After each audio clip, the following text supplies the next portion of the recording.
اعوذ باللہ من الشیطان اللعین الرجیم بسم اللہ الرحمن الرحیم الحمد للہ وکفا وسلام علی عبادہ الذین اصطفی اللہم صل علی محمد وآل محمد۔ سورہ الحمد اور سورہ بقرہ اور آیت الکرسی کے تعارف اور ان کے فضائل اور ان کی برکات پچھلی نشستوں میں بیان ہوئی۔ قرآنی ترتیب کے اعتبار سے تیسرے سورے کا تعارف اور اس کے فضائل پر ہماری آج کی گفتگو ہوگی۔ دیکھیے، سورہ آل عمران مدنی سورہ ہے، تقریباً 1.5 پارے کے برابر ہے، اور اس قدر عظمت ہے اس سورے کی کہ تفسیر مجموع البیان میں علامہ طبرسی نے پیغمبر اسلام ختم مرتبت صلی اللہ علیہ وآلہ وسلم سے ایک روایت نقل کی ہے، اللہم صلی علی محمد وآل محمد، کہ جو شخص بھی سورہ آل عمران کی تلاوت کرے گا خدا اس کی ہر آیت کے بدلے پل صراط سے گزرنے کا پروانہ عطا کرے گا۔ ہر آیت کے بدلے پل صراط سے گزرنے کا پروانہ اس کو نصیب ہوگا۔ تو بہت اہم اور بہت ہی بافضیلت سورہ ہے۔ اچھا، پہلے اس کے تعارف میں ایک بات بیان ہو جائے کہ اس کا نام سورہ آل عمران کیوں ہے، اس کی وجہ تسمیہ کیا ہے۔ تو دیکھیے، اس آیت یہ جو سورہ ہے، اس سورے کی 32ویں آیت کے بعد سے آل عمران کا تذکرہ آیا ہے اس کے اندر۔ ابھی آل عمران کون ہے اس پہ ہماری گفتگو ہوگی، یہ بھی آگے چل کر بات آئے گی۔ تو اس سورے میں کیونکہ آل عمران کا تذکرہ ہے، اس لحاظ سے اس کو سورہ آل عمران کہا گیا۔ اچھا، نزولی ترتیب کے اعتبار سے یہ 88واں یا 89واں سورہ ہے، 88 یا 89۔ لیکن موجودہ جو قرآنی ترتیب ہے جسے پیغمبر اسلام خود ترتیب دے کر گئے تھے، اس ترتیب کے لحاظ سے اس کا نمبر 30 ہے۔ اچھا، یہ دماغ میں رہے کہ بعض اوقات یہ نزولی ترتیب والے جو مسائل یہ کوئی بالکل اجماعی مسئلے نہیں ہیں، کیونکہ بہت سے لوگ بعض اوقات اعتراض کرتے ہیں کہ نہیں، سورے کا نزولی ترتیب کے اعتبار سے یہ نمبر ہے اور کسی جگہ یہ نمبر لکھا ہوا ہے۔ زیادہ تر انٹرنیٹ وغیرہ پہ جو ایک ترتیب لکھی گئی ہے وہ آیت اللہ ہادی معرفت جو ہیں انہوں نے جو ترتیب لکھی وہ تقریباً ہر جگہ پہ موجود ہے، لیکن یہ خود اس کے اندر بھی مفسرین کے اختلافات ہیں کہ یہ ترتیب کے اعتبار سے یہ سورہ کون سا ہے۔ تو ترتیب آگے پیچھے بھی ہو سکتی ہے، ایک آدھ نمبر آگے پیچھے ہو سکتا ہے، لیکن جو موجودہ جو ترتیب ہے، یعنی نزولی ترتیب کے اندر اختلافات ہیں، لیکن جو موجودہ ترتیب جو قرآن جو ہمارے گھروں میں موجود ہے اس کے اعتبار سے اس کا نمبر 30 ہی ہے، اس میں کوئی ایسا اختلاف نہیں۔ اچھا، اب آتا ہے کہ آل عمران سے کون لوگ مراد ہیں۔ دیکھیں، عمران نام کے تاریخ میں 3 گزرے، ایک تو حضرت موسیٰ علیہ السلام اور حضرت ہارون علیہ السلام کے والد گرامی، وہ بھی ان کا نام بھی عمران ہے۔ دوسرے حضرت مریم سلام اللہ علیہ، ان کے والد گرامی کا نام بھی عمران تھا۔ اور تیسرے حضرت ابو طالب علیہ السلام، ان کا نام بھی عمران تھا۔ اہل سنت کی جو تفاسیر ہیں ان کا رجحان یہاں پر آل عمران سے مراد حضرت مریم کے والد گرامی کی طرف ہے، لیکن تفسیر عمدۃ البیان میں آل عمران سے مراد حضرت علی ابن ابی طالب علیہ السلام مراد ہے۔ اور تفسیر انوار النجف میں ایک روایت بھی اس موضوع پر ہے حضرت ابن عباس کی کہ پیغمبر اسلام ختم مرتبت صلی اللہ علیہ وآلہ وسلم یہ بات ارشاد فرماتے تھے کہ آل ابراہیم سے مراد میں ہوں، میں آل ابراہیم ہوں، اور علی آل عمران ہے۔ اچھا، آل عمران دیکھیے اس میں اصطفیٰ کا لفظ آیا، ان اللہ اصطفیٰ آدم و نوحا و آل ابراہیم و آل عمران و آل عمران علی العالمین۔ تو اس میں ہم نے چن لیا عالمین میں سے آل عمران کو، یعنی آدم کو، نوح کو، آل ابراہیم کو، آل عمران کو۔ تو بعض علماء نے تفسیر میں بات بھی بیان کی ہے کہ یہ غیر معصوم کے لیے ممکن نہیں ہے کہ ان کو عالمین کے لیے چنا جائے، کیونکہ دیکھیے فرشتے بھی عالمین میں شامل ہیں، اور آل عمران فرشتوں سے بھی افضل ہے. تو لہٰذا بعض علماء کہتے ہیں کہ غیر معصوم پر اس کا اطلاق مشکل ہے. تو بہرحال یہ 3 نام گزرے ہیں، عمران نام کے 3 افراد گزرے ہیں. ان میں ایک حضرت موسیٰ اور ہارون کے والد تھے، حضرت مریم کے والد تھے، اور حضرت امیر المومنین کے والد گرامی حضرت ابو طالب علیہ السلام تھے. تو تفاسیر میں اختلاف ہے کہ آل عمران سے کون مراد ہے. بہت سی تفاسیر کے اندر حضرت امیر اور عمران سے مراد رجحان ظاہر کیا گیا ہے کہ حضرت ابو طالب تھے. اچھا، اب سورہ آل عمران کی جو آیات ہیں ان کا شان نزول کیا ہے؟ دیکھیے، اس سورے میں 80 سے زائد آیات نجران کے عیسائیوں کے وفد کے بارے میں، یعنی جنہیں اسلام کی تحقیق کے لیے عیسائیوں نے بہت سارے افراد کو چنا تھا. تقریباً 60 افراد تھے کہ جن کو چنا گیا تھا، اور یہ پیغمبر اسلام کی طرف باقاعدہ وفد کے طور پر بھیجے گئے تھے.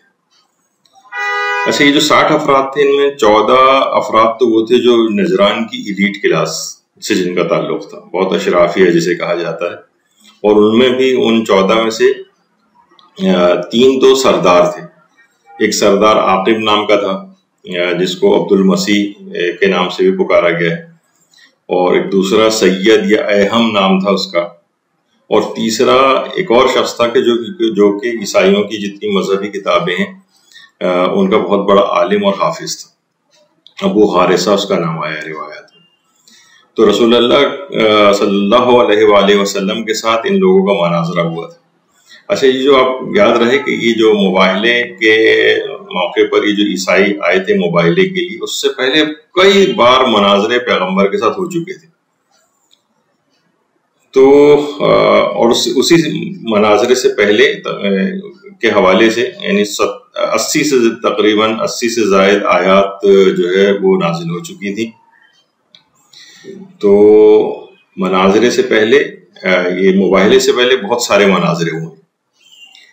تو شان نزول اس اعتبار سے ہے، یعنی اس سورے کی آیات کا، کہ نجران کا جو وفد آیا تھا عیسائیوں کا، جس میں اتنے سارے یہ افراد تھے اور بڑے ان کے عالم بھی تھے، ان کے پیغمبر سے مناظرے ہو رہے تھے، اور اس ضمن میں یہ ساری آیات جو ہے وہ نازل ہوئی. اچھا، اس کی فضائل ابھی ہم آگے چل کر تو اور ذکر کریں گے. اگر ہم اس لحاظ سے دیکھیں تو فضیلتوں کے اعتبار سے تو بہت ایسی جسمانی طور پر جو انسان کو عارض لاحق ہوتے ہیں، اس کے لیے بھی سورہ آل عمران جو ہے وہ ریکمینڈ کیا جاتا ہے. مثلا حمل گرنے سے حفاظت، بہت ساری خواتین بھی پوچھتی ہیں. پیغمبر گرامی ختم مرتبہ صلی اللہ علیہ وآلہ وسلم ارشاد فرماتے ہیں، تفسیر مجموع البیان میں بھی ہے، تفسیر برہان میں بھی ہے روایت یہ کہ اگر سورہ آل عمران کو زعفران سے لکھ کر عورت کے گلے میں لٹکایا جائے، یہاں پہ بھی آپ نے دیکھا کہ زعفران کا لفظ آ رہا ہے، اور یہ بہت سارے عملیات میں اور بہت ساری احادیث میں اس کا ذکر آیا ہے کس چیز سے لکھا جائے. تو جیسے کہ پچھلی مرتبہ بھی میں نے عرض کیا تھا کہ زعفران سے کیوں لکھا جاتا ہے، اور اس متعلق ایک الگ سے گفتگو کرنی پڑے گی. اس کے ضمن میں اس کو کرنا مشکل ہے، وہ خود ایک مستقل عنوان ہے. تو اگر سورہ آل عمران کو زعفران سے لکھ کر عورت کے گلے میں لٹکایا جائے جس کا حمل گر جایا کرتا ہو، یہ خطرہ ہو کہ کہیں گر نہ جائے، تھریٹنڈ ابورشن، تو خدا اس کے حمل کو ضائع ہونے سے محفوظ رکھے. یعنی اس کی فضیلت کے اعتبار سے ایسی خواتین یہ لکھ کے رکھنا چاہیے. اس کو بہتر یہ لوگ اکثر اس میں ایک سوال یہ بھی پوچھتے ہیں کہ اس کو فوٹو کاپی نہ کرا لیں. تو دیکھیے، یہ لیزی جو اپروچ ہے اس کو ایک طرف کرنا چاہیے، اور وضو کر کے اور وضو کرنے کے بعد پھر اس کو اپنے ہاتھ سے لکھے تو اس کی اثر پذیری زیادہ ہوگی. کوئی بالکل خود ہی نہ لکھ سکے تو کسی جو ہیں اس سے لکھوا لے، لیکن بہتر ہے کہ عورت خود لکھے، اور زیر زبر پیش لگانے کی بھی ضرورت نہیں ہوتی ہے اس میں، اور اچھے طریقے سے دیکھ کر اس کو لکھے، اور اس کے بعد عورت اپنے گلے میں اس کو تعویذ کے طور پہ پہن لے تو اس کا حمل گرنے سے محفوظ رہے گا، اور اللہ اس کو اس بچے کو بالکل صحیح و سالم پیدا کرے گا. اچھا، اسی لحاظ سے جس طریقے سے کہ حمل ضائع ہونے سے محفوظ ہوتا ہے، کسانوں اور کاشتکاروں کے لحاظ سے بھی ایک عمل ہے، جو کہ اسی تفسیر مجموع البیان میں بھی ہے اور تفسیر برہان میں بھی ہے۔ پیغمبر اسلام صلی اللہ علیہ وآلہ وسلم سے روایت ہے کہ اگر کسی کھجور یا درخت کا پھل گر جایا کرتا ہو، مثلا انسان چاہے کہ بھئی میرے پھل ضائع ہو رہے ہیں، کاشتکار سوچ رہے ہیں کہ ہمارے پھل گر جاتے ہیں، اتنے ضائع ہو جاتے ہیں، نقصان ہو جاتا ہے، تو پیغمبر فرماتے ہیں اگر کھجور کا یا کسی درخت کا پھل گر جاتا ہو تو سورہ آل عمران کو لکھ کر اس درخت پر لٹکانے سے اس کا پھل گرنے سے محفوظ رہے گا۔ تو دیکھیے یہ سب چیزیں کرنے کی ہیں، معاشرے کے اندر کہیں رائج نہیں ہے، نہ کسانوں کاشتکاروں کے عمل پتہ ہوتا ہے، نہ حاملہ عورتیں جو وہ اس کو ایکسپیرینس کرتی ہیں، پریکٹس کرتی ہیں، ایسا نہیں ہوتا معاشرے کے اندر۔ تو ابھی دیکھیے کہ اسے مکمل اعتقاد کے ساتھ بھی ہونا چاہیے، ہر وقت شکوک و شبہات کے اندھیروں کے اندر انسان بھٹکتا رہے تو پھر اس کے اثر پذیری بھی نہیں چیزوں کی ہوتی۔ جیسے کہ ابھی پچھلی دفعہ ہماری نشست ہوئی تھی آیت الکرسی کے کچھ عملیات کے سلسلے میں، تو اس کے بعد بہت سارے لوگوں نے اپنے ایکسپیرینسز ہمیں شیئر کیے۔ ایک بزرگ فرما رہے ہیں کہ ان کی ٹانگوں میں شدید درد تھا، آیت الکرسی کا جو عمل اس میں بتایا گیا تھا انہوں نے اس کو کیا، تو صرف وقتی طور پر ہی نہیں بلکہ سرے سے ہی ان کے پاؤں کا درد غائب ہو گیا۔ تو بہت ساری اس طرح کی چیزیں ہیں کہ جو انسان کو اعتقاد کے ساتھ کرنی چاہیے۔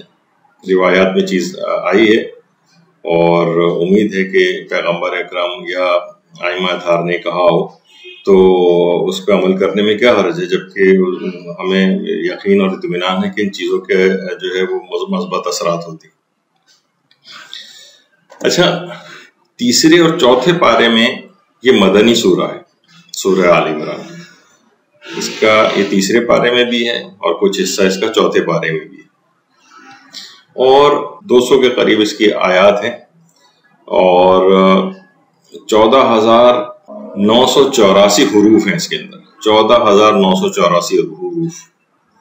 دیکھیے ایک ایک حرف کے اوپر نیکیاں ملتی ہیں، یعنی اگر کوئی شخص سورہ آل عمران پڑھ لے تو 15,000 نیکیاں اس کے نام اعمال میں آ جائیں گی اور اس کا پلڑا نیک عمل کا بھاری سے بھاری ہوتا جائے گا۔ تو اس کو اپنی ہم عام طور پر پریکٹس میں یہ آتا ہے لوگوں کے، لوگ چھوٹے سورہ کثرت کے ساتھ پڑھتے ہیں، لیکن جو بڑے سورہ ہیں ان کا کوئی کبھی نمبر ہی نہیں آ پاتا۔ کبھی رمضان میں قرآن ختم کریں تو ایک دفعہ پڑھ لیا جاتا ہے، لیکن ان کو بھی جب آپ ان کے آگے فضائل سنیں گے تو دل چاہے گا کہ ان بڑے سوروں کو بھی چاہے اتنی فریکوینسی کے ساتھ روزانہ نہ پڑھا جا سکے، لیکن کم سے کم ہفتے 15 دن ایک مہینے کے اندر تو ان کو بھی پڑھ کر ان کے بھی فوائد لینے چاہیے۔ اچھا دیکھیے، حروف مقطعات سے جو سورہ شروع ہوتے ہیں ان میں یہ دوسرے نمبر پر ہے۔ پہلا تو وہی ہے سورہ بقرہ، وہ بھی الف لام میم سے شروع ہوتا ہے، اور سورہ آل عمران بھی الف لام میم سے شروع ہوتا ہے۔ تو لیکن حروف مقطعات کے اعتبار سے جو سورہ شروع ہو رہے ہیں اس میں دوسرے نمبر پر۔ اچھا، سورہ بقرہ اور سورہ نساء کے بعد یہ تیسرا بڑا سورہ ہے، تیسرا بڑا سورہ، تقریباً 1.5 پارے کے برابر یہ سورہ۔ اور قرآن میں جو 7 طویل سورے ہیں جن کو سبع طوال کہا جاتا ہے، 7 طویل سورے، جو 7 طویل سورے ہیں ان میں سورہ بقرہ ہے، سورہ آل عمران ہے، سورہ نساء ہے، سورہ مائدہ ہے، سورہ انعام ہے، سورہ اعراف ہے اور سورہ یونس ہے۔ تو یہ 7 سورے ہیں۔ اس میں یہ جو اپنے اس کے اعتبار سے اگر آپ دیکھیں تو یہ تیسرا بڑا سورہ ہے۔ سورہ بقرہ اور سورہ آل عمران کا جو مشترکہ نام ہے وہ الزہراوان ہے۔ الزہراوان کہتے ہیں بہت زیادہ چمکدار شے کو، بہت زیادہ گلیٹرنگ، یعنی قرآن کا جو سب سے زیادہ چمکدار حصہ ہے یہ 2 سورے ہیں، سورہ بقرہ اور سورہ آل عمران۔ اور پیغمبر اسلام خود بھی مرتبہ صلی اللہ علیہ وآلہ وسلم بھی فرماتے تھے کہ تم الزہراوین پڑھا کرو، اور اس سے مراد ان کی یہی سورہ ہوتی تھی۔ سورہ بقرہ کو بھی اس لحاظ سے کہا جاتا ہے اور سورہ آل عمران کو مشترکہ طور پر کہا جاتا ہے۔ اچھا، سورہ بقرہ اور سورہ آل عمران کے مضامین کا بھی آپس میں گہرا تعلق ہے، اور سورہ بقرہ کے مضامین آگے بڑھ کر سورہ آل عمران میں آئے، اور شرف و فضیلت کے اعتبار سے اگر ہم دیکھیں تو قرآن کے اندر شرف و فضیلت کی وجہ سے دیکھیے کہ جس چیز کی شرف و فضیلت جتنی زیادہ ہوتی ہے اتنے ہی زیادہ اس کے نام بھی ہوا کرتے ہیں۔ مثلا اس کا ایک نام ہے الکنز، خزانے کو کہا جاتا ہے۔ اس کا ایک نام الامن بھی ہے، یا نام امن و سلامتی۔ اس کے علاوہ اس کا ایک نام المعینہ ہے، مددگار۔ اس کا ایک نام المجادلہ ہے، یعنی التجا۔ اس کا ایک نام الاستغفار ہے، یعنی بخشش۔ اس کا ایک نام الطیبہ ہے، یعنی پاک و پاکیزہ۔ اچھا، جو اس کی آیات کا نزول ہوا ہے سورہ آل عمران کا، اس کا بھی ایک مقصد ہے۔ علامہ محمد حسین طباطبائی نے تفسیر المیزان کے اندر یہ بات لکھی کہ اس سورے کے نزول کا مقصد اسلام کے دشمنوں کے خلاف اتحاد اور صبر و استقامت کی دعوت دینا، جو کہ اگر اس پورے سورے کا مطالعہ کریں تو اس کے اندر یہ والا پیغام ملتا ہے۔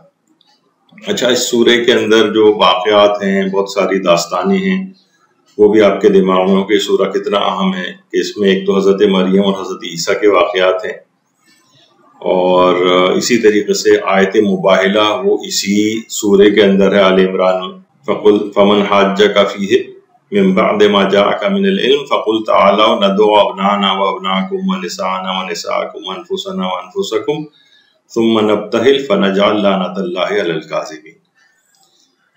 تو آیت مباہلہ اس کے اندر اس کے علاوہ جنگ احد اور جنگ بدر کے بہت سے واقعات اس کے اندر ہیں۔ اس کے علاوہ ایک آیت ہے جسے آیت محکمہ و متشابہ کہا جاتا ہے، جو سورہ آل عمران کی آیت نمبر 7 ہے۔ آیت نمبر 7، هو الذی انزل علیک الکتاب منہ آیات محکمات ہن ام الکتاب واخر متشابہات، یعنی اس نے آپ پر وہ کتاب نازل کی ہے کہ اس کی کچھ آیتیں محکم ہیں اور وہی اصل کتاب ہے، اور کچھ آیات متشابہ ہیں، تو جن کے دل میں کجی ہوتی ہے متشابہ کے پیچھے لگ جاتے ہیں تاکہ فتنہ برپا کریں اور اس کی منمانی تعویلات کرتے ہیں، جو پوری آیت ہے۔ تو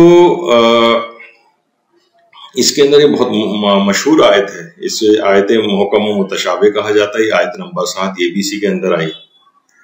آپ دیکھتے ہیں معاشرے کے اندر بہت سارے لوگ، بہت ساری بلکہ تمام جتنے بھی باطل فرقے بھی ہیں، وہ بھی اپنے آپ کی حقانیت اسی سے ثابت کرتے ہیں، اور متشابہ آیات سے بہت سی چیزیں لا کر اس کے منمانی تعویلات کرتے ہیں۔ تو بہرحال یہ ایک اہم آیت ہے اور اس کی مشہور آیت ہے سورہ آل عمران کی۔ اسی طریقے سے ابھی جیسے ذکر ہوا آیت مباہلہ، یہ 61 نمبر کی آیت ہے، اور یہ بات ہماری امام علی رضا علیہ السلام فرماتے تھے آیت مباہلہ کے متعلق۔ ان کے نزدیک مولا علی کی قرآن میں جو سب سے بڑی فضیلت ہے قرآن میں، امام علی رضا علیہ السلام فرماتے تھے، وہ ہے آیت مباہلہ، جس میں ان کو نفس رسول قرار دیا گیا، انفسنا و انفسکم، اس میں حضرت امیر مراد ہیں، کہ سب سے بڑی فضیلت ہے نفس رسول ہونا۔ قرآن کے اندر اس سے بڑھ کر مولا علی کی کوئی فضیلت بیان نہیں۔ یہ ہمارے 8ویں امام علی رضا علیہ السلام کا نظریہ تھا، یعنی وہی بات سمجھتے تھے۔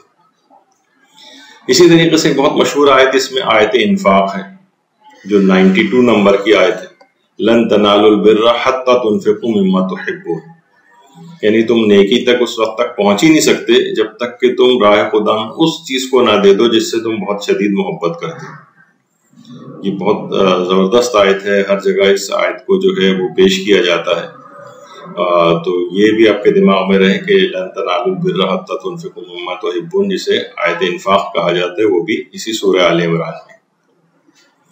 اسی طریقے سے ایک آیت اعتصام ہے، یا آیت وحدت بھی اس کو کہتے ہیں، یہ آیت نمبر 103 ہے۔ دیکھیے ابھی ہم صرف اس کو ذکر کر رہے ہیں کہ اس کا ایک تعارف ہو جائے کہ اس میں کون کون سی اہم ترین آیتیں ہیں جو آپ کو تقریباً ہر شخص کو زبانی بھی یاد ہوتی ہیں، لیکن وہ سب سورہ آل عمران کے ذیل میں آتی ہیں، جو وَاعْتَصِمُوا بِحَبْلِ اللَّهِ جَمِيعًا وَلَا تَفَرَّقُوا، یہ آیت اعتصام کہلاتی ہے، یہ آیت وحدت کہلاتی ہے۔ اللہ کی رسی کو مضبوطی سے تھام لو اور تفرقے میں نہ پڑو. اور پھر آپ مجالس کے اندر جیسے سنتے ہیں کہ اللہ کی رسی سے کیا مراد ہے. تو یہ اس سورہ کے اندر موجود ہے. اسی طریقے سے آیت مغفرت ہے جو آیت نمبر 133 ہے. وَسَارِعُوا إِلَى مَغْفِرَةٍ مِّن رَّبِّكُمْ وَجَنَّةٍ عَرْضُهَا السَّمَاوَاتِ وَالْأَرْضُ أُعِدَّتْ لِلْمُتَّقِينَ. اور اپنے پروردگار اور اس جنت کی طرف سبقت کرو جس کی وسعت زمین و آسمان کے برابر ہے. اور یہ ان صاحبان تقوی کے لیے مہیا کی گئی. یہ بہت مشہور آیت ہے اس کو آیت مغفرت کہا جاتا ہے. وَسَارِعُوا إِلَى مَغْفِرَةٍ مِّن رَّبِّكُمْ. تو یہ بہت مشہور آیت ہے اس کے علاوہ ایک آیت قزم غیظ، یہ آیت نمبر 134 ہے. اچھا، اس سے پہلے آیت مغفرت آیت 133 تھی. اس کے فوراً بعد کی آیت 134 ہے جسے آیت قزم غیظ کہا جاتا ہے. الذین ينفقون فی السراء والضراء والکاظمین الغیظ والعافین عن الناس واللہ یحب المحسنین. تو ان افراد کی بہت تعریف کی گئی جو راحت و سختی میں کی حالت میں بھی انفاق کرتے ہیں اور اپنے غصے کو پی جاتے ہیں، لوگوں کو معاف کرتے ہیں، اور خدا ان احسان کرنے والوں کو پسند کرتا ہے. تو یہ اسی سورہ کی آیت ہے، آیت قزم غیظ. اور یہ اتنی اہم آیت ہے، اس کو باقاعدہ اس کو کہا جاتا ہے کہ اس کو لکھ کر جو ہے وہ اپنے ڈرائنگ روم کے اندر لگانا چاہیے. اور ہر وقت انشاءاللہ جب ہماری اس سلسلے میں ایک گفتگو آئے گی غصے پر قابو پانے کے طریقے، جو کچھ ہی دن کے اندر اس موضوع پہ مفصل گفتگو آنے والی ہے، اور اس میں بہت سے عملی اقدامات بتائے جائیں گے کہ انسان کیسے اپنے غصے کے اوپر قابو پائے. تو اس کے اندر یہ آیت کی مزید تفصیل آئے گی اور اس کے اپلیکیشن جو ہیں اس آیت کے جو ہے اس میں بیان ہوں گے. تو اس آیت کو خاص طور پر دماغ میں رکھنا چاہیے کہ یہ اسی سورہ آل عمران کی آیت ہے، آیت قزم غیظ کہلاتی. اچھا دیکھیے، بہت ساری جگہوں پہ ہمارے ہاں مختلف سینریز لگائی جاتی ہیں ڈرائنگ روم میں، لیکن اس طرح کی قرآنی آیات جو خوبصورتی کے اعتبار سے بھی، ظاہری خوبصورتی کے اعتبار سے بھی کمرے کو خوبصورت بنائیں گی اور ہر آنے جانے والے کی نگاہ پڑے گی، قرآنی نصیحتوں کی طرف لوگوں کا دماغ جائے گا. تو بہرحال اس کو لگانا چاہیے. جیسے کہ کہا جاتا ہے کہ علم یعلم بان اللہ یری، بہت سے لوگ لگاتے ہیں قرآن کی آیت. کیا ابھی تک تم نے اس بات کا علم حاصل نہیں کیا کہ اللہ تمہیں جو ہے وہ دیکھ رہا ہے؟ تو اس لحاظ سے اس آیت کی طرف متوجہ ہونا چاہیے کہ یہ بھی سورہ آل عمران ہی کی آیت ہے. اچھا، اس کے بعد جو ہے وہ ہے شہید کے زندہ ہونے والی آیت. یہ آیت نمبر 169، آیت 169. وَلَا تَحْسَبَنَّ الَّذِينَ قُتِلُوا فِي سَبِيلِ اللَّهِ أَمْوَاتًا بَلْ أَحْيَاءٌ عِندَ رَبِّهِمْ يُرْزَقُونَ. یعنی تم جو اللہ کی راہ میں قتل ہو جائیں تم ان کو مردہ نہ سمجھنا، وہ زندہ ہیں بلکہ وہ اللہ کی طرف سے رزق پاتے ہیں. یہ خود سورہ آل عمران ہی کی آیت ہے، مشہور ترین آیات کے اندر سے. اور غالباً یا تو حضرت امیر المومنین علیہ السلام کے روضے میں یا حضرت عباس علیہ السلام کے 2017 میں جب ذریعہ مقدس تبدیل ہوئی تھی تو دیگر آیات کے ساتھ یہ والی آیت بھی ذریعہ کے اوپر کندہ کی گئی تھی.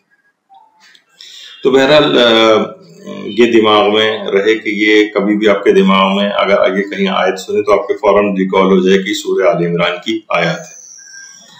اچھا، اسی طرح سے فقہی احکام کی بہت ساری آیات ہیں اس کے اندر جو کہ ہم ظاہر ہے اس کو بیان نہیں کریں گے. طہارت و نجاست سے متعلق بھی ہیں اس کے اندر، اور امر و نہی سے متعلق بھی ہیں، کچھ نظر و عہد سے متعلق بھی ہیں، حدود سے متعلق بھی ہیں. بہت سارے فقہ احکام کی آیات بھی اسی کے اندر موجود ہیں. اچھا، اسی طرح سے اگر روز جمعہ، اس میں شب جمعہ لیکن اصل میں روایت جمعہ کے متعلق آئی کہ روز جمعہ سورہ آل عمران کی جو تلاوت کا ثواب بتایا گیا. اچھا دیکھیے، اتنے سارے اعمال جو ہے بیان پہلے بھی ہوتے رہے ہیں، اب بھی بیان ہوں گے، آئندہ بھی بیان ہوتے ہیں. لوگ پریشان ہو جاتے ہیں کہ اتنی ساری چیزوں پہ ہم عمل کیسے کریں. ایک زمانے میں ہمارا ارادہ تھا کہ کیلنڈر اس طرح کا بنائیں کہ یہ جو مختلف اعمال بیان کی گئی ظاہر سب کے سب ایک دن میں ہونے ممکن نہیں ہے، تو کیوں نہ سال کے دنوں کے اوپر ڈیوائڈ کر دیا جائے، آپ کیلنڈر ہو اچھا آج مجھے یہ کرنا ہے، آج یہ کرنا ہے، تاکہ اور وہ سب ڈسٹریبیوٹ ہو جائے. سوچا گیا تھا لیکن کچھ ایسی یقیناً اعمال رہے ہوں گے ہمارے کہ اس کی توفیق نہیں مل سکی. لیکن یہ کہ پروردگار عالم سے دعا ہے کس طرح کی کوئی چیز ہو جائے تو ہر شخص اپنے طور پر بھی ویسے مینٹین کر سکتا ہے، کیلنڈر ٹائپ کا بنا لے، اپنی ڈائری کے اندر نوٹ کر لے کہ بھائی فلاں تاریخ کو میں یہ والا عمل کروں گا، فلاں تاریخ تو بھی ڈسٹریبیوٹ ہو جائے گا سال کے دنوں میں. تو جتنے بھی اعمال اس لحاظ سے اگر ڈیوائڈ کر کے سال میں کر لیے جائیں تو بہت اچھا. تو تفسیر مجموع البیان میں جو علامہ طبرسی ہیں انہوں نے ایک روایت لکھی ہے کہ جو بھی جمعے کے روز سورہ آل عمران کی تلاوت کرے گا تو سورج غروب ہونے تک خدا اور فرشتے اس پر درود بھیجتے رہیں گے. اچھا، اللہ کا درود آپ کو علم میں سب کے ظاہر ہے کہ بات ہونی چاہیے کہ اللہ کے درود بھیجنے کا مقصد نزول رحمت ہے. تو یعنی خدا اور اس کے فرشتے اس شخص کے اوپر درود بھیجتے رہیں گے، یعنی مسلسل رحمت پروردگار نازل ہوتے رہے گی، فرشتے اس کے لیے استغفار کرتے رہیں گے یہاں تک کہ سورج جمعے کا غروب ہو جائے. یعنی کتنا عظمت والا ہے کہ ایک جمعہ ہم سورہ آل عمران کے لیے بھی، اور اتنا زیادہ ٹائم بھی نہیں لگے گا، 200 کے قریب آیات ہیں اور اتنا زیادہ وقت نہیں لگتا ہے اس کو پڑھنے میں. پھر ایک روایت میں یہ بھی کہ سورہ آل عمران قیامت کے دن صاحبان بن جائے گی، یعنی قیامت کے دن جب قرآن اور اس کی تلاوت کرنے والوں کو بلایا جائے گا تو آگے سورہ بقرہ اور سورہ آل عمران ہوگی، اور سورہ آل عمران صاحبان کی طرح سے سایہ کیے ہوئے ہوگی. تو نہ صرف اس دنیا کے اندر اس کے فوائد ہیں بلکہ عالم آخرت میں بھی سورہ آل عمران کا اس طرح کا ساتھ چلتا رہے گا.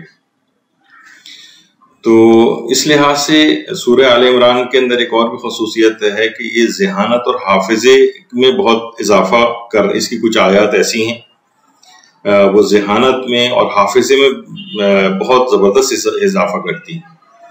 بہت سے لوگ اکثر یہ کہتے ہیں کہ بھائی انسان کے پاس عقل تو ہوتی ہے، تو یہ کیا عقل میں بھی اضافہ ممکن ہے؟ تو جواب ہے کہ جی ہاں، عقل میں بھی اضافہ ممکن ہے، عقل میں کمی بھی ممکن ہے. کچھ ایسے اعمال ہیں جو عقل میں اضافہ کرتے ہیں، کچھ ایسے اعمال ہیں جو عقل میں کمی کا باعث بنتے ہیں. اسی طریقے سے ذہانت میں بھی اضافہ ہو سکتا ہے، ذہانت میں بھی کمی واقع ہو سکتی ہے. تو سورہ آل عمران کی آیات جو ہیں 6 تا 8 یعنی 6 7 8 اس کے متعلق علماء نے لکھا ہے جو خاص طور پر عملیات کے ماہرین ہیں. اچھا دیکھیے، جو چیزیں اس میں بتائی جاتی ہیں تو اکثر لوگ فوراً کہتے ہیں بھئی یہ کیا کہ مثلا جیسے سورہ آل عمران ہی کے لیے کہ اس کی آیات جو ہیں 6 تا 8 ان کو ایک سبز کاغذ پہ لکھا جائے اور زعفران سے اور گلاب سے تحریر کیا جائے. تو فوراً دماغ میں آتا ہے بھئی سبز کاغذ کیوں، سفید کاغذ کیوں نہیں ہو سکتا، اور زعفرانی کیوں، اس سے وہ کیوں نہیں ہو سکتا. تو اب اس میں جو بھی چیز آپ لے کر آئیں گے تو اس کا بھی سوال ہوگا کہ اسی سے کیوں اور کسی اور سے کیوں نہیں. تو اس میں کوئی ایسا مسئلہ نہیں ہے. ظاہر ہے اس کے جو ماہر لوگ ہوتے ہیں وہی اس کے متعلق اس کی اثر پذیری جس میں زیادہ ہے، جنہوں نے اپنی پوری زندگیاں اس میں لگائی ہیں، وہ علماء ان چیزوں کو بیان کرتے ہیں. تو سورہ آل عمران کی 6، 7 اور 8 آیت یہ اگر سبز کاغذ پہ لکھی جائے زعفران سے اور گلاب سے اس کو تحریر کیا جائے، گلاب کا پانی یا عرق اس میں ملایا جا سکتا ہے اور زعفران کو ملا کر باقاعدہ ایک جو فاؤنٹین پین کہلاتا ہے اس میں اندر بھر کے اس سے لکھا جا سکتا ہے. اچھا، جب اس کو لکھ لیا جائے اس تحریر کو تو پھر علماء فرماتے ہیں کہ آب جاری سے اس کو دھویا جائے اور دھو کر اس کا پانی 7 دن تک پیا جائے. 7 دن تک. اچھا، 7 دن تک کس وقت میں پیا جائے؟ طلوع آفتاب کے وقت پیا جائے اور نہار منہ پیا جائے، یعنی اس سے پہلے کوئی چیز کھائی پی نہ ہو. اور پھر علماء فرماتے ہیں ان 7 دنوں میں اگر کوشش کریں کہ گوشت کی کوئی چیز نہ کھائی جائے تو اس کے ذہانت میں غیر معمولی اضافہ ہو جائے گا اور حافظہ بھی بے انتہا قوی ہو جائے گا. والدین اپنی اولادوں کے کوئی عمل کروا سکتے ہیں، ظاہر بچے خود تو اس طرح سے نہیں کریں گے لیکن ایسا انتظام کیا جا سکتا ہے، اور اتنا زیادہ بڑا بھی عمل نہیں ہے، صرف 7 دن کے لحاظ سے. یعنی دوبارہ میں اس کو دہرا دیتا ہوں کہ سورہ آل عمران کی 6، 7 اور 8ویں آیت سبز کاغذ پہ لکھی جائے، زعفران اور گلاب سے تحریر کی جائے، پھر اس کے بعد آب جاری سے اس کو دھو کر اس کا پانی 7 دن تک طلوع آفتاب کے وقت نہار منہ پینا ہے، اور ان 7 دنوں میں کوئی گوشت نہیں کھانا ہے۔ تو علماء نے لکھا ہے کہ ذہانت میں غیر معمولی اضافہ ہو جائے گا اور حافظہ بھی بے پناہ قوی ہو جائے گا۔ اور جیسے کہ ابھی ذکر ہوا کہ والدین ہی اس کو کر لیں، اور اگر اولاد اتنی سمجھدار ہے تو خود اس عمل کو کر لے۔ تو اور کوشش یہ بھی کرنی چاہیے، دیکھیں ہمارے ہاں عام طور پہ یہ ہوتا ہے کہ بہت چھوٹے چھوٹے جو سورہ ہیں، بہت کم آیات کے 5-10 آیتوں کے، وہ تو ہم اپنے بچوں کو حفظ کراتے ہیں، لیکن بچوں میں کیپیسٹی اس سے بہت زیادہ ہوتی ہے۔ یعنی اگر کوشش کی جائے تو ذرا بڑے سورے بھی حفظ کیے جا سکتے ہیں، مثلا 200 آیاتی کا تو یہ سورہ آل عمران بچوں کو حفظ کرائی جا سکتی ہے۔ اور بلکہ بعض اوقات تو یہ اگرچہ ابھی ہمارا موضوع اس لحاظ سے نہیں ہے، تربیت اولاد میں بھی ہم نے اس کو ڈسکس کیا تھا، کچھ چیزیں بچوں کو بطور سزا بھی دی جا سکتی ہیں۔ اچھا، یہ جو آپ کے ہیڈنگ سامنے آ رہی ہے سورہ آل عمران کی حفظ کی سزا، لوگ کہیں گے بھئی یہ کون سی سزا ہے؟ دیکھیے بعض سزائیں جو عام طور پر دی جاتی، جسمانی سزا، مثلا کان مروڑے جا رہے ہیں، تھپڑ مارے جا رہے ہیں، یہ تو جسمانی سزائیں، لیکن بعض اوقات یہ بھی تو ہو سکتا ہے نا کہ مثلا بچے ہیں، ان کو کوئی شرارت پہ تو خیر اتنا نہیں، مثلا کوئی بہت بدتمیزی یا کوئی ایسی چیز اس پہ سزا دینی ضروری ہو، تو آپ اس سے کوئی بھی چیز اس کی پسندیدہ اس سے دور کر سکتے ہیں کہ یہ چیز تو آپ کو اس وقت ملے گی جب مثلا آپ مجھے جو ہے نا یہ فلاں سورہ جو حفظ کر کے سناؤ گے تو یہ چیز تمہیں مل جائے گی، تمہیں اس وقت فلاں جگہ پہ لے کر جائیں گے، پکنک پہ ساتھ، یا کوئی بھی ایسی چیز اچیومنٹ جب تم یہ فلاں چیز کر کے سناؤ گے۔ تو بظاہر تو یہ سزا لگ رہی ہے، لیکن اصلاً یہ اس کے اوپر بہت بڑا ایک احسان ہو رہا ہے بچے کے اوپر کہ اس کو چیزیں یاد ہو رہی ہیں۔ تو کہ تمہیں معافی اس کام کی اس وقت ملے گی جب فلاں سورہ یاد کر کے آؤ گے۔ ابھی کچھ ہی عرصے پہلے شمالی لبنان کی ایک عدالت نے 4 نوجوانوں کو جنہوں نے عیسائی مذہب کی توہین کی تھی، عدالت میں باقاعدہ مقدمہ چلا، بہرحال ثابت ہو گیا کہ انہوں نے عیسائی مذہب کی توہین کی۔ آپ کو پتہ ہے کہ لبنان میں عیسائی بھی ہیں، یہودی بھی ہیں، مسلمان بھی ہیں، مختلف فرقے اس طرح سے ہیں، اور ایک مشترکہ قسم کی گورنمنٹ بھی بنتی ہے، اور وہاں عدالتوں کے ججز بھی جو ہیں وہ ہر فرقے سے تعلق رکھتے ہیں۔ تو عیسائی خاتون جج، جس کو تصویر کو ہم نے تھوڑا سا بلر کر دیا ہے اس وجہ سے کہ وہ بے حجابی والی تصویر تھی، تو عیسائی خاتون جو جج تھی ان کے پاس مقدمہ گیا، تو انہوں نے ایک سزا سنائی کہ ان 4 لڑکوں کو کہا کہ یہ سورہ آل عمران جو ہے حفظ کر کے سنائیں گے تو ان پر سے سزا معاف ہوگی۔ اچھا، ہر کوئی اس فیصلے پر بڑا حیران ہوا، وہ نوجوان خود یہ فیصلہ سن کر حیران و شجدہ رہ گئے، اور پھر یہ طے پایا کہ فلاں مقررہ تاریخ سے ان کو ایک ڈیڈ لائن دی گئی کہ اس وقت تک ان کو حفظ کر کے سورہ آل عمران سنانی۔ تو جس وقت یہ عدالت میں یہ نوجوان آئے تو لوگ بڑے دیکھ کر حیران اور وہ ہوئے ان کو کہ تینوں جو ہیں انہوں نے سورہ آل عمران، 4 جو تھے انہوں نے سورہ آل عمران جو ہے وہ زبانی یاد کی ہوئی تھی۔ اچھا، سب کے ہاتھوں میں قرآن تھے، اور جس وقت وہ جس کو سنانے والے تھے تو اس سے پہلے بار بار قرآن کھول کر سورے کو ریوائز کر رہے تھے۔ تو بہرحال تمام لوگوں نے اس فیصلے کو بڑا اپریشیٹ کیا، اور اس فیصلے کو ایک مذہبی رواداری کے فروغ والا فیصلہ قرار دیا۔ جو لبنان کے وزیر اعظم بھی تھے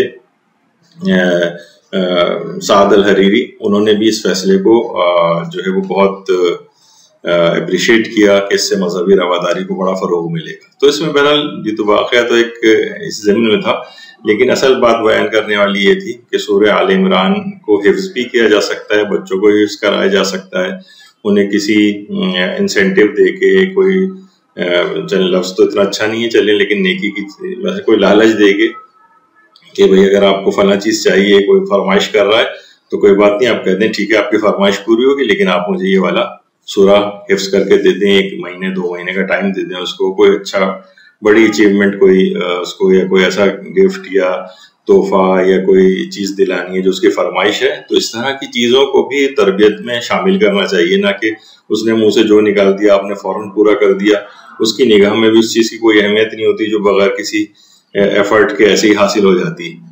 تو اس میں آئندہ کے لیے بھی اس کا ایک اپنے یعنی تربیت کا کیسا انداز اختیار کیا کہ بچے کی خواہش بھی پوری ہو گئی اور اس کی دینی تربیت بھی ہو گئی. اچھا، اسی طرح سے اس میں ایک بہت مشہور آیت ہے، آیت شہد اللہ انہ لا الہ الا هو والملائکۃ واولو العلم قائما بالقسط لا الہ الا هو العزیز الحکیم. یہ آیت نمبر 18 ہے سورہ آل عمران کی. لیکن جو آیت شہد اللہ، یہ کہا جاتا ہے کہ اس کا 2 آیات پر اطلاق ہوتا ہے. ایک تو یہ آیت نمبر 18 پر سورہ آل عمران کی، اور ایک آیت نمبر 19 پر بھی، یعنی آیت 18 اور آیت 19 سریع الحساب تک آیت 19 ختم ہوتی. تو یہ 2 آیات یعنی ایسی معرکۃ الآراء جسے کہا جائے، یا اتنی عظیم الشان یہ 2 آیات ہیں. اور جیسے کہ ابھی آپ سنیں گے بھی ان کے فضائل، ان کی شان نزول میں بھی یہ بات بیان کی جاتی ہے. جو آیت 18 ہے اور آیت 19 بھی علماء اس میں شامل کرتے ہیں کہ یہودیوں کے 2 بڑے عالم ایک مرتبہ شام سے مدینے آئے.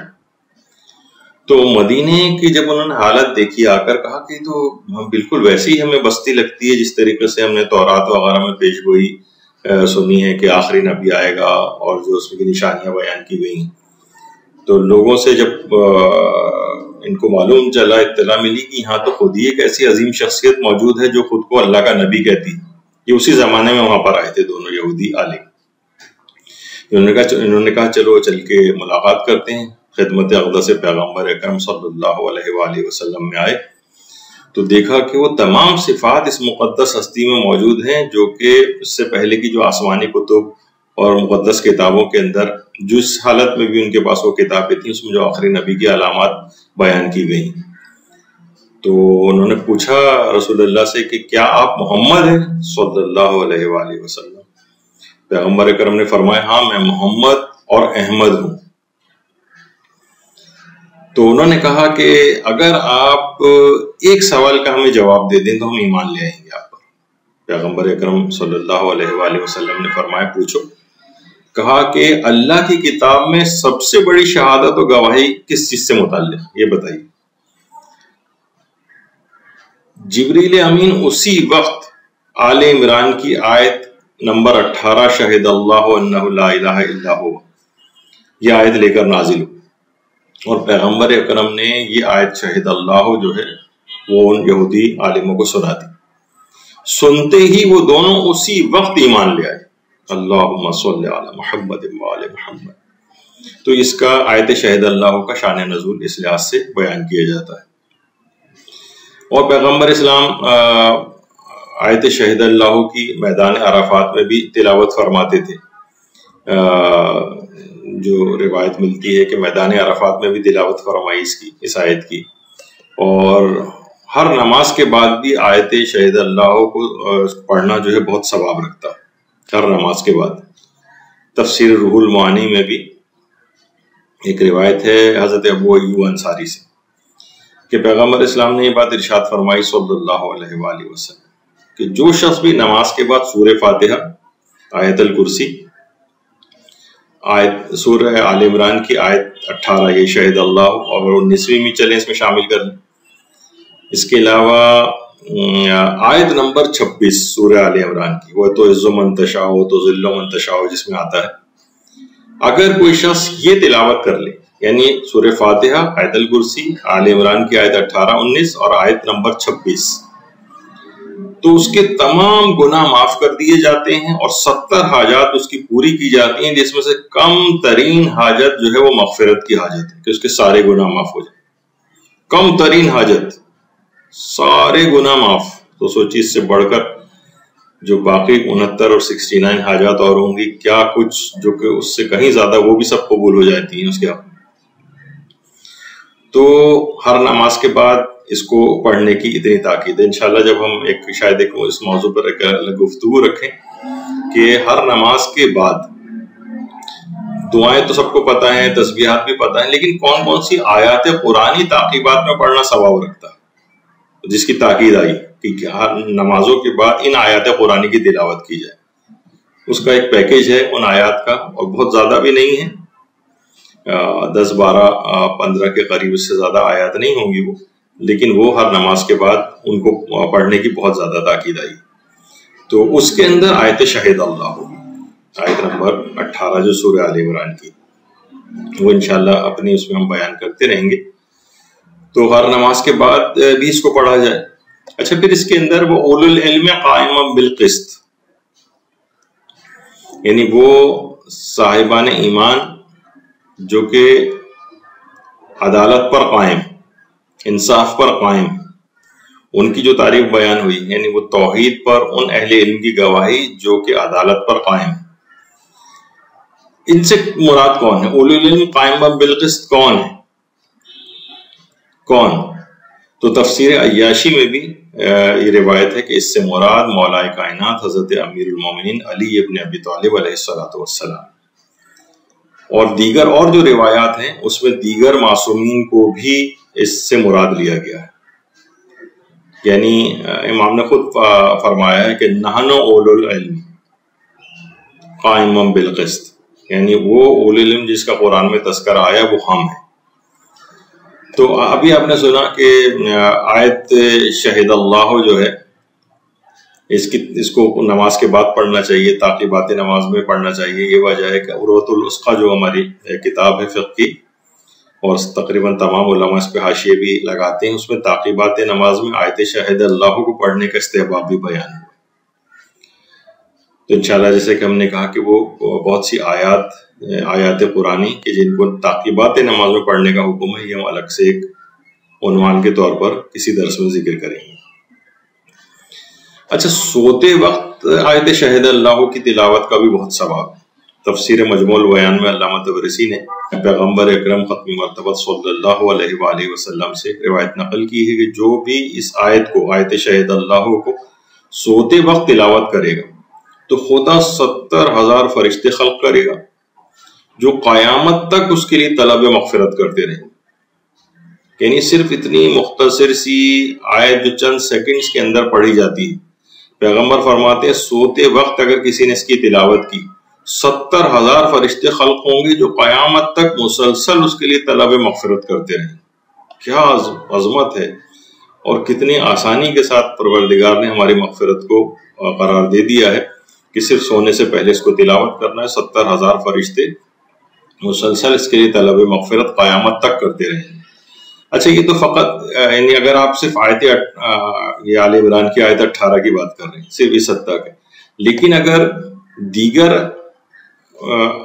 آیات کے ساتھ سوتے وقت ملا لیا جائے اس آیت شہید اللہ کو، تو پھر اجر و ثواب کیا بڑھ جائے گا؟ وہ اتنا ہو جائے گا کہ بحر الانوار میں علامہ مجلسی نے ہمارے چھٹے امام جعفر صادق علیہ السلام سے روایت نقل کی کہ جو شخص بھی سوتے وقت 3 مرتبہ آیت الکرسی پڑھے اور یہ آیت شہید اللہ پڑھے، اچھا، اور آیت سخرہ اور آیت سجدہ۔ اچھا، آیت سخرہ کون سی ہے؟ سورہ اعراف کی 54ویں آیت 54، اور ویسے تو یہ آیت 54 ہے، لیکن ہمارے کچھ علماء جیسے شیخ بہائی یا عبد اللہ حسن زادہ عاملی وہ فرماتے ہیں کہ یہ جو آیات سخرہ ہیں اصل میں، یعنی سورہ اعراف کی 54ویں کے ساتھ 55ویں اور 56ویں آیت بھی ملا لیں، یعنی 54، 55 اور 56، یہ 3 آیات یہ آیات سخرہ کہلاتی ہیں، اور بڑی عظمت ان کی الگ سے ہے جو کبھی اپنے مقام پر جب سورہ اعراف کو ہم بیان کریں گے اس وقت اس کا ذکر آئے گا۔ اور کچھ جو عملیات کی کتاب ہے اس میں آیت نمبر 57 کو بھی آیات سخرہ میں شامل کیا گیا۔ تو چلیں، کوئی اتنا بڑی بات نہیں ہے، آیت 54 سے لے کر 57 تک اگر یہ پڑھ لی جائیں، ان ربکم اللہ الذی سے جو شروع ہوتی آیت اور محسنین تک جاتی، تو پروردگار عالم شر شیطان سے اس کی حفاظت کرے گا اور 30 فرشتے مقرر کرے گا جو حمد کر بجا لاتے رہیں گے، تسبیح کرتے رہیں گے، تکبیر بجا لائیں گے، تحلیل بجا لائیں گے، یعنی لا الہ الا اللہ، اور اس کی مغفرت کی دعا کرتے رہیں گے یہاں تک کہ وہ نیند سے بیدار ہو جائے، اور اس کا تمام کا ثواب اس کے نامہ اعمال میں درج کیا جائے گا۔ تو سوتے وقت آیت شہید اللہ کو کن کے ساتھ ملانا ہے آپ نے؟ چھٹے امام کی روایت کے مطابق 3 دفعہ آیت الکرسی ایک دفعہ آیت شہید اللہ اور آیت سخر اور آیت سجدہ. تو اتنا زبردست اس کا ایک جو ہے وہ ثواب آپ کو ملے گا. اور آیات سخر ہم نے بتایا کہ 54 سے لے کر 57 تک ان آیات کو پڑھ لیا جائے. اچھا، سخت ترین حالات میں بھی آیت شہید اللہ سے مدد لی جا سکتی. جنگ صفین یا صفین جس کو کہا جاتا ہے، اس میں جب مولا امیر المومنین علیہ السلام دشمن کے تعاقب میں تھے اور بالکل عقب دشمن تک پہنچ گئے تھے، تو اصحاب نے دیکھا کہ حضرت امیر کچھ ذکر اذکار کچھ تلاوت کر رہے ہیں. حضرت عمار یاسر نے پوچھا، کہا کہ مولا یہ آپ کیا تلاوت کر رہے ہیں؟ امام نے کہا کہ اس میں اعظم اور ستون توحید جو ہے وہ لا الہ الا ہوا ہے. اور اس کے بعد حضرت امیر نے آیت شہد اللہ انہ لا الہ الا ہوا یہ پڑھی، اور سورہ حشر کی آخری آیات تلاوت کی. بہار الانوار کی جو 93 جلد ہے 93، اس کے اندر یہ روایت موجود ہے. یعنی جب سخت ترین حالات تھے اس موقع کے اوپر حضرت امیر نے فرمایا کہ اس میں اعظم اور جو ستون توحید ہے وہ لا الہ الا ہوا میں. اور یہ جو جملہ ہے یہ آیت شہید اللہ کے اندر بھی اس کی گواہی ہے. تو اس کے ساتھ سورہ حشر کی آخری آیات. تو یہ سخت ترین کبھی حالات انسان کے پیش آ جائیں تو اس میں وہ آیت شہید اللہ جو 18ویں اور 19ویں آیت ہے سورہ آل عمران کی، اس سے بھی مدد لے سکتا ہے. اور مرتے وقت بھی اس آیت کا بہت فائدہ ہے. سورہ آل عمران کی کشف الاسرار کی جو دوسری جلد ہے اس میں ایک حکایت بیان کی گئی، اور یہ والی جو حکایت ہے یہ خبر گزاری حوزہ جو حوزہ علمیہ قوم کی خبر رسانی کی جو ایک ویب سائٹ ہے اس کے اندر بھی یہ حکایت جو ہے وہ آپ کو ملے گی، ورنہ کشف الاسرار کتاب کی دوسری جلد میں ہے. اور جو ویب سائٹ ہے خبر گزاری حوزہ، اس میں فعالیت آیت بزرگ ترین کے نام سے اس کی حکایت لکھی ہوئی. تو بڑی عجیب و غریب ہے یہ کہ ایک شخص تھا کہ جو کہ ان آیت شاہد اللہ ہوئی جو سورہ آل عمران کی 18ویں اور 19ویں آیات کی بہت زیادہ تلاوت کرتا تھا، بہت زیادہ. اور جب بہت زیادہ تلاوت، بہت سے لوگ ہوتے ہیں اتنا کلک کر جاتا ہے ان کو کہ ہر وقت پھر ان آیات کی یا ان سوروں کی تلاوت کرتے رہتے ہیں ساری زندگی. اور وہ ایک بات کہتا تھا پروردگار میں یہ تیرے پاس امانت رکھوا رہا ہوں، جس وقت مجھے اس کی ضرورت ہو مجھے اس کو لوٹا دینا. اچھا دیکھیے ایک چیز اور بھی ہے، جب آپ زیارات پہ جاتے ہیں مقامات مقدسہ کی زیارت پر، تو وہاں پر عربی میں بہت ساری دعائیں وغیرہ بھی پڑھائی جاتی ہیں. تو ان زیارات کی اکثر جگہوں پر وہاں اپنے عقائد کا اظہار کیا جاتا ہے، اور اس میں بھی یہ والے جملے آتے ہیں کہ پروردگار میں اپنے ان عقائد کا جو اظہار کر رہا ہوں یہ میں تیرے پاس امانتاً رکھوا رہا ہوں، امانتاً. تو جس وقت مجھے ضرورت ہو، ظاہر جس وقت انسان مرتا ہے تو اس وقت ان عقائد حقہ کا زبان سے اظہار کرنا بھی مستحب ہے. اور کچھ پرانے علماء ہمارے تھے وہ تو کہتے تھے کہ اللہ پر اپنے حسن ظن کا اظہار کرنا بھی واجب ہے. تو انسان جب اس کا آخری وقت قریب آئے تو اپنے عقائد حقہ کا لوگوں کے سامنے اظہار کرے. تو پھر وہ کثرت سے اس کو پڑھتا تھا آیت شہید اللہ کو. جس وقت اس کے انتقال کا وقت قریب آیا خود بخود اس کی زبان پر آیت شہید اللہ جاری ہو گئی، اور وہ انہی آیات کی تلاوت کرتے کرتے اس دنیا سے رخصت ہو گیا. اسی وقت یعنی لوگ جو وہاں پر موجود تھے اس کے پاس انہوں نے ہاتف غیبی کی ایک صدا سنی، اور وہ صدا یہ تھی کہ جو امانت تم نے رکھوائی تھی آج ہم نے تم کو لوٹا دی. اللہم صلی علی محمد وعلی محمد، وہ آج ہم نے تم کو لوٹا دی.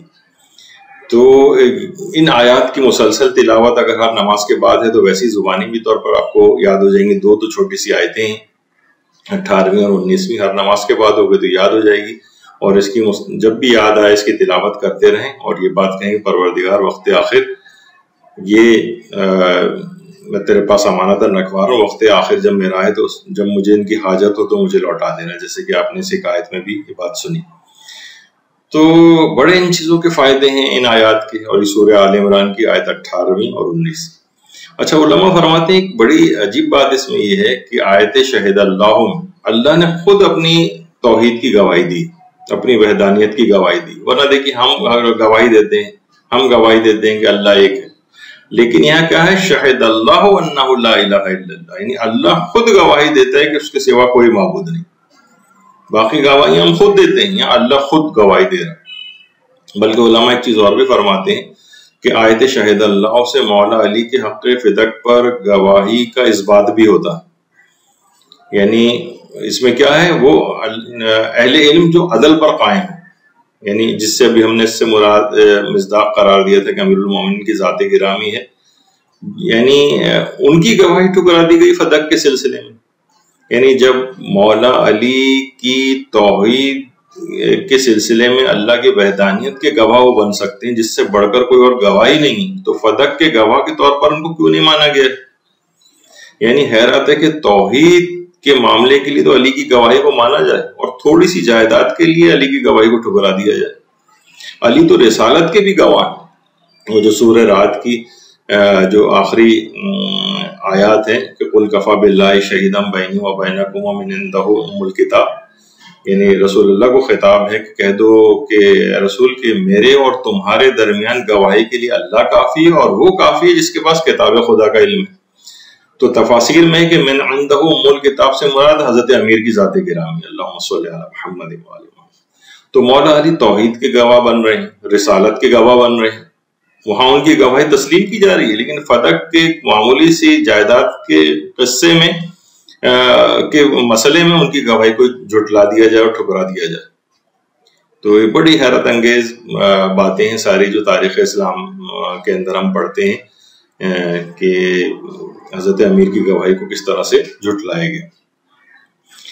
اچھا، ہوئی چیزوں کے سلسلے میں بھی سورہ آل عمران کی آیات، ایک آیت ایسی ہے مثلا سورہ آل عمران کی آیت نمبر 7، وہ آپ خود دیکھ لیجئے گا، 7ویں آیت ہے، گمشدہ چیز پر کے لیے پڑھے یا مثلا گمشدہ انسان کے لیے پڑھے، اور اس آیت کو پڑھ کر اس کی واپسی کی دعا مانگی جائے تو اللہ اس کو واپس لوٹا دے گا۔